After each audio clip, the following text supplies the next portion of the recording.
औज़ु बिल्लाहि मिनश शैतानिर रजीम बिस्मिल्लाहिर्रहमानिर्रहीम। वीवर्स अस्सलामु अलैकुम। वीवर्स, मैं हूं आपका मेज़बान सैयद अहमद समी और आप देख रहे हैं सैयद अहमद समी यूट्यूब चैनल रावलपिंडी इस्लामाबाद से। वीवर्स, आज जुमेरात का दिन है और 1 दिसंबर है। कल मैंने अपनी वीडियो रिलीज़ नहीं की। उसकी वजह यह थी कि मैं कुछ लोगों के जायज़े ले रहा था और उसके अंदर मैं ज़रा क्योंकि मेरा इतना वो नहीं है, सोर्सेज जो है वो मेरे महदूद होंगे, तो मैंने अपना एक मेरा तरीक़ाकार है, तो उसके लिए अगर वीडियो रिलीज़ ना भी करनी पड़े तो मुझे कोई प्रॉब्लम नहीं पड़ता, क्योंकि मैंने एक चीज़ की तहकीक करनी होती है। सबसे पहली बात तो मैं आपको यह बताऊं कि किसी के जाने पे कौम रो रही थी, लोग रो रहे थे। कौम तो मैं नहीं कहूँगा, कौम तो मतलब पूरा पाकिस्तान हो गया, यानी कि पाकिस्तान की अक्सरियत रो रही थी। और किसी के जाने पे लोगों ने केक काटे, खुशियां मनाई, चांद रात से तशबीह दी, ईद के दिन से तशबीह दी। तो यहाँ पे अल्लाह ताला ने जो कुरान में वो आयत एक थी कि जिसको चाहे मैं इज्जत देता हूँ और जिसको चाहे मैं जिल्लत देता हूँ, ये इसकी एक बेहतरीन मिसाल थी। बात यह है कि बाजवा साहब चले गए, लेकिन मैं एक बात बड़ा हैरान और परेशान हुआ, और कल मैं इसी चीज़ की तहकीक में पढ़ा रहा कि एक डिनर होता है, अलविदाई डिनर जिसको कहते हैं, बड़ा खाना। वो बड़ा खाना किसी के एजाज़ में दिया जाता है कि ये शख्स जा रहा है, इसकी बड़ी अच्छी खिदमत है। वो नहीं दिया गया जनरल बाजवा साहब को, नहीं दिया गया। तो मुझे बड़ी हैरत का झटका लगा, क्योंकि मैं खुद फौज का हिस्सा रहा हूँ। तो कमांडिंग अफसर या एग्जीक्यूटिव अफसर के अलावा अगर कोई ऐसा अफसर हो जो हर दिल लजीज हो यूनिट के अंदर, तो उसके जाने पे उसको बड़े बेहतरीन तरीके से रुखसत किया जाता है। बल्कि नेवी की तो एक रिवायात है कि पता नहीं आर्मी में है कि नहीं है, लेकिन नेवी की तो एक रिवायत ही और है कि उसको गाड़ी में बिठा के उसकी गाड़ी को पुल करके, यानी कि धक्का दे के, स्टार्ट नहीं मतलब धक्का दे के उसको बाहर तक लेकर जाया जाता है कि ये देखें हम आपसे कितनी मोहब्बत करते थे कि हम आपको जाने नहीं दे रहे, लेकिन मजबूरी है कि आप जा रहे हैं। लेकिन आर्मी का मुझे नहीं पता ये रिवाज है कि नहीं है, लेकिन जो जनरल बाजवा के साथ जाते हुए जो डिनर नहीं दिया गया या लंच नहीं दिया गया, ये भी एक मिसाल है। और आने वाले वक्तों के अंदर वो रहेगी। आने वाले वक्तों के अंदर तो बहुत कुछ होना है। लेकिन अब मैं आपको सियासी खबरें दे दूं जिसका बराह रास्त ताल्लुक पाकिस्तान की कौमी सियासत से। सबसे पहली तो बात यह है कि आसिम बाजवा साहब के कंधों, आसिम मुनीर साहब के कंधों के ऊपर एक बहुत बड़ी जिम्मेदारी है कि जो फौज अवाम के दरमियान, देखिए मेरे लफ्ज़ को गौर कीजिएगा, जो फौज जो थी अवाम के दरमियान में इस रिज्यूम चेंज ऑपरेशन के बाद एक मुतनाज़ा किरदार जो लोगों को समझ आता था, अवाम को समझ आया कि एक मुतनाज़ा किरदार और एक काली भेड़ों वाला किरदार, उसको रिमूव करने। देखें, गाली देना बहुत आसान है, लेकिन गाली के बाद में अपोलोजाइज करना जो होता है, उसके अंदर जिस शख्स को आपने गाली दी हुई हो उसको अरसा लग जाता है उस गुनाह को माफ़ करने के लिए। तो यही चीज़ है कि 8 महीने का गन जो है वो 8 मिनट में तो नहीं साफ़ होता। इसके लिए कम से कम आसिम मुनीर साहब को 1 साल या 1.5 साल का अरसा दरकार होगा कि वो अपने आप को मनवाएं कि नहीं, देखो मैं उस तरह का नहीं हूँ, मैं इस तरह का हूँ और फ़ौज उस तरह की नहीं है। जो नैरेटिव फैलाया गया था वो गलत था। एक्चुअल फ़ौज ये हैगी, और वो जो था किसी बंदे की ज़ाती ख्वाहिश थी। तो बड़ी मेहनत करनी पड़ेगी और अल्लाह ताला उनको इसमें सुरखरू भी करे। मैं तो यही कहूँगा, क्योंकि बहरहाल मैं खुद फ़ौज का हिस्सा रहा हूँ, हम अपनी फ़ौज से बहुत मोहब्बत करते हैं। मुझे वो वक्त भी याद है कि जब हम लोग कहीं जा रहे होते हैं और आगे कोई फौजी ट्रक जा रहा होता है, तो हमारे बच्चे उनको हाथ हिला के विश करते हैं, खुशियां मनाते हैं, उनको सलूट करते हैं, और वो भी खुश होते हैं और खुशी से वो भी जवाब देते हैं। तो ये जो रिश्ता है फौज का और अवाम का, ये एक ऐसा अटूट रिश्ता है जो किसी एक मुनाफिक बंदे की वजह से ख़त्म नहीं हो सकता। लेकिन जो कमी पेशी आ जाती है वो वक्त के साथ जो होती है अच्छे अमाल से पूरी की जा सकती है। अब मैं आपको बताऊं कि इम्पोर्टेड हुकूमत का आजकल क्या मसला चल रहा है। इम्पोर्टेड हुकूमत पंजाब असम्बली बचाने के लिए सरधड़ की बाजी लगा रही है, जो कि नामुमकिन है। मैंने आइन का भी मुताला किया, आर्टिकल्स का भी मुताला किया। ये तहरीक अदम एतमाद दे ही नहीं सकते जब तक कि उसका सेशन चल रहा हो, पार्लियामेंट का सेशन चल रहा हो। सूबाई असम्बली का सेशन चल रहा हो, जब सेशन के दौरान, और सेशन पिछले 6 महीने से जारी और सारी है, ये भी मैं आपको बता दूं, सेशन को ब्रेक नहीं लगाई गई, यानी कि जिसे कहते हैं कि ख़त्म नहीं किया गया, गैर मुअय्यना मुद्दत के लिए ये। फिर इनके 16 MPs के ऊपर 15 सेशंस की पाबंदी लगाई है स्पीकर पंजाब असम्बली ने, और स्पीकर पंजाब असम्बली की जो रोलिंग है उसको कहीं पे चैलेंज नहीं किया जा सकता। वैसे तो किसी भी असम्बली के स्पीकर की रोलिंग को नहीं चैलेंज किया जा सकता, लेकिन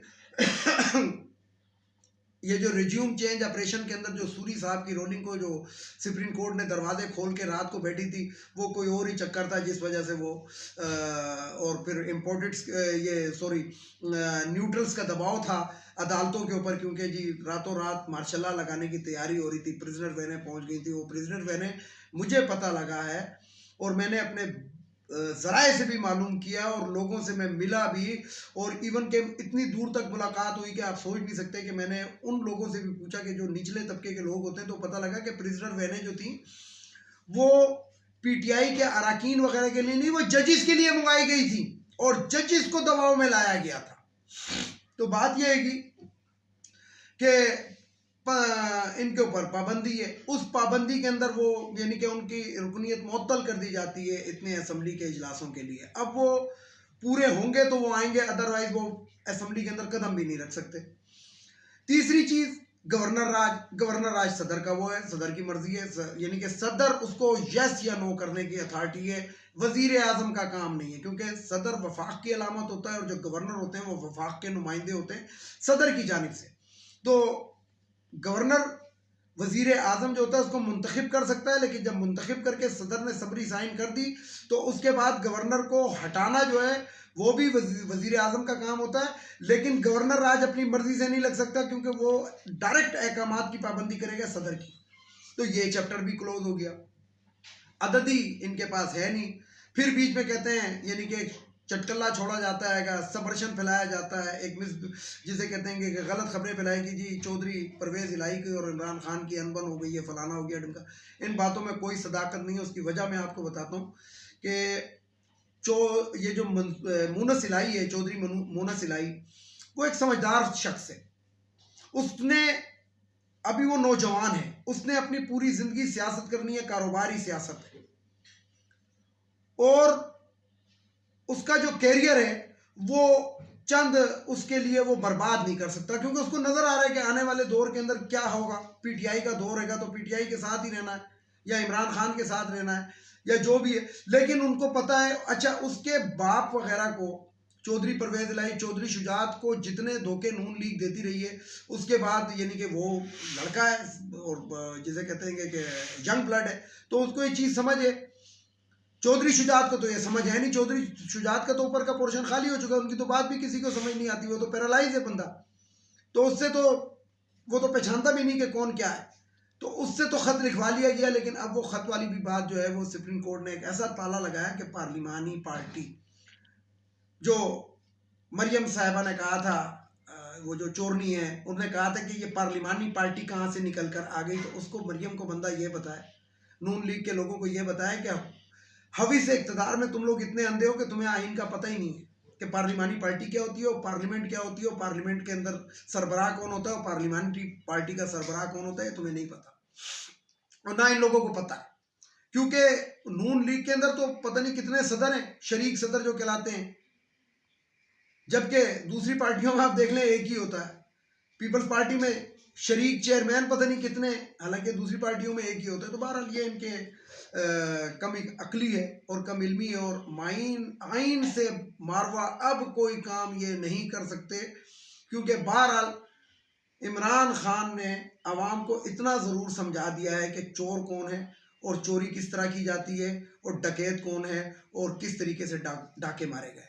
अब मैं एक बात यहाँ पे और भी कर दूँ, वो बात मैंने ये करनी थी और ये बतानी थी कि मुझसे आज सुबह सुबह एक शख्स ने पूछा कि यार वो नया पाकिस्तान, मतलब तंजिया उसने पूछा, तो मैंने कहा नया पाकिस्तान इसी को कहते हैं कि बाजवा को डिनर नहीं दिया गया, ये नया पाकिस्तान है।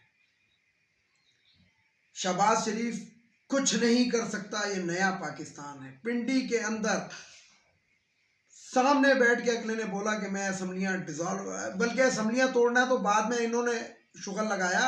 उसने तो कहा था मैं असम्बलियों से बाहर आ जाऊंगा, यानी कि अपने इस्तीफे देंगे, बाहर आ जाएंगे। तो ये नया पाकिस्तान है कि अवाम को सूझबूझ आ गई है, चोरों का पता लग गया है। मैंने कहा ये जो लंदन, बरतानिया, बेल्जियम, इटली के अंदर जो शहबाज शरीफ, वो उसका नवाज शरीफ का, मरियम चोरनी का जो अवाम मुकाबला कर रही है, ये नया पाकिस्तान है। इसी को कहते हैं रीबिल्डिंग हो रही है। तो बात ये है कि जितना मर्जी झूठ बोलते रहो, सच तो सामने आ जाता है। बाजवा साहब भी बड़ा झूठ बोल के गए, इवन के आखिरी तकरीर में भी झूठ बोल कर गए, लेकिन सच सबके सामने है। यानी कि मैं सामने देख रहा हूँ कि देख पक रही है, तो मैं कैसे कह दूं कि देख नहीं पक रही है। सरेआम लोगों को उठाया, साफियों को उठाया, अरशद शरीफ को मरवाया, इमरान पे गोलियां चलवाई। ये सिर्फ और सिर्फ बाजवा और उसके जो हवारी थे उनके अलावा कोई भी नहीं कर सकता था। शहबाज शरीफ की इतनी औकात नहीं।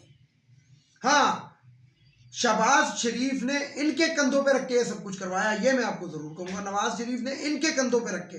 और फिर मैं आपको एक और खबर बताऊं कि बाकायदा ये चीज़ लीक हो चुकी है कि अगर बाजवा साहब समरी ना भेजते तो उनका क्या कहते हैं कि उनको स्टेप डाउन करने का नोटिफिकेशन तैयार था। यानी कि जो इनका मोहसिन बना था, बेशक वो मोहसिन भी पागल था कि इनके ऊपर उसने एतबार किया, लेकिन वो इसके एतबार को उस जगह तक पहुंचाना चाहते थे, मुअत्तल करना चाहते थे कि जो वो सोच नहीं सकता। और बाजवा साहब ने कहा कि मैं गुमनामी की जिंदगी गुजारूंगा, तो गुमनाम तो तुम वैसे ही हो जाओगे। बस ये है कि जरा एयरपोर्ट पे नजर रखेंगे भागता किस टाइम है। तो ये कुछ बातें थी, मैंने आपको बतानी थी। 12 मैं आपको एक और भी खबर दे दूं कि 10 तारीख से पहले पंजाब असम्बली और KPK असम्बली डिसॉल्व कर दी जाएगी, और उसके बाद सिंध असम्बली से भी इस्तीफे दे देगी कप्तान की पार्टी, और बलूचिस्तान से भी दे देगी। और उसके बाद पाकिस्तान के अंदर एक ऐसा वैक्यूम क्रिएट होगा कि जो नए इलेक्शन के अलावा वो पुर नहीं हो सकेगा। और खबर आपको दे दूं, आज की खबर दे दूं, पिंडी के अंदर की खबर दे दूं। पिंडी से मुराद आपको पता ही है, पिंडी वाले भी इलेक्शन के लिए मेंटली तौर पे, दिली तौर पे तैयार हैं। और ये किसी तरीके से ये खबर जो है कप्तान तक भी पहुंचा दी गई है, सदर पाकिस्तान के थ्रू पहुंचाई है, जिसके भी थ्रू पहुंचाई है। क्योंकि पहली मुलाकात जो आर्मी चीफ ने आर्मी चीफ बनने के बाद की है, वो सदर पाकिस्तान से की है, प्राइम मिनिस्टर से नहीं की। फिर प्राइम मिनिस्टर ने देखे एक तस्वीर शेयर की है कि जिसके अंदर आर्मी चीफ जो है वो उनको सलूट कर रहे हैं। यानी कि ये अवाम को सिर्फ ये दिखाना चाहते थे कि देखें ये मेरे नीचे है।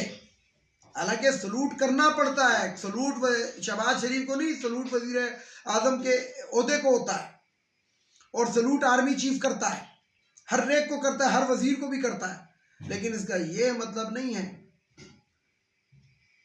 माथे से लेके गाल तक इस थप्पड़ को पहुंचने में चंद सेकंड का टाइम लगता है। इसके साथ ही मैं वीडियो को खत्म कर रहा हूं।